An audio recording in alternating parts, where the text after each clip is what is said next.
Welcome guys. यहाँ पे दो और क्वेश्चन हैं जो यूपी पीजीटी में और D triple S P PGT में यूजुअली पूछे जाते हैं। तो पहला क्वेश्चन सोल्व करते हैं। एक लीनियर ट्रांसफॉर्मेशन गिवन है हमें V2 से V3 पर, सच दैट ये आपके लीनियर ट्रांसफॉर्मेशन गिवन है और हमसे पूछा गया है नलिटी ऑफ टी क्या है। नलिटी ऑफ टी मतलब dimension of kernel of T, इसको हम कहते हैं नलिटी ऑफ टी। इसको शो करते हैं इस नोटेशन से। आइए सोल्व करते हैं। सबसे पहले हम चेक करते हैं हमारे, जब भी आपसे नलिटी ऑफ टी पूछी जाए आपको कुछ नहीं करना है, आपको उस ट्रांसफॉर्मेशन को जीरो के इक्वल रखना है, क्योंकि कर्नल टी में जो होता है जीरो वेक्टर तो हमेशा आता ही है।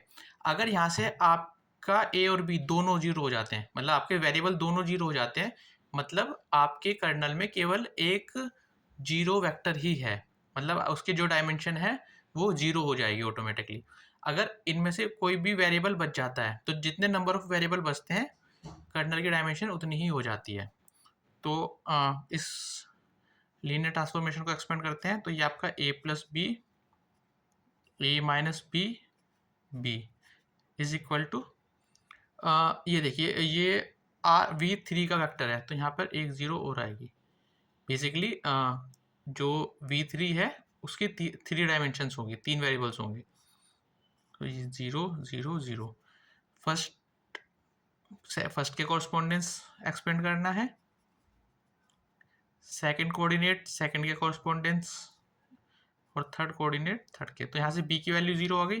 b की वैल्यू किसी भी एक इक्वेशन में रख दीजिए। Let's say this is 1, this is 2, put b equal to 0 in 1। तो यहाँ से आपका a plus 0 is equal to 0 which gives a equal to 0। तो आपको a भी 0 आ गया और b भी 0 मिल गया, मतलब आपके जो दोनों वेरिएबल हैं वो 0 आ गए। इसका मतलब आपके जो कर्नल है उसमें केवल सिंगल जीरो वेक्टर ही है कर्नल ऑफ टी में। इसका मतलब आपकी जो नलिटी होगी वो जीरो होगी। तो इसका ऑप्शन फर्स्ट सही हो जाएगा। एक और क्वेश्चन ट्राई करते हैं इसी कंसेप्ट के ऊपर।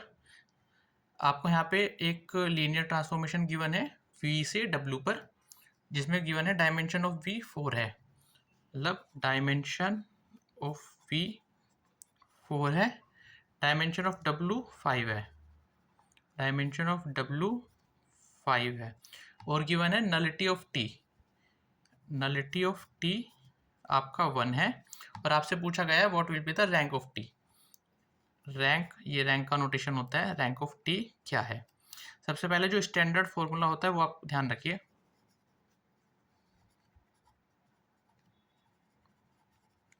जब आपके लीनियर ट्रांसफॉर्मेशन V से W पर हो तो डायमेंशन ऑफ V जो होती है वो nullity of T plus rank of T के इक्वल होती है।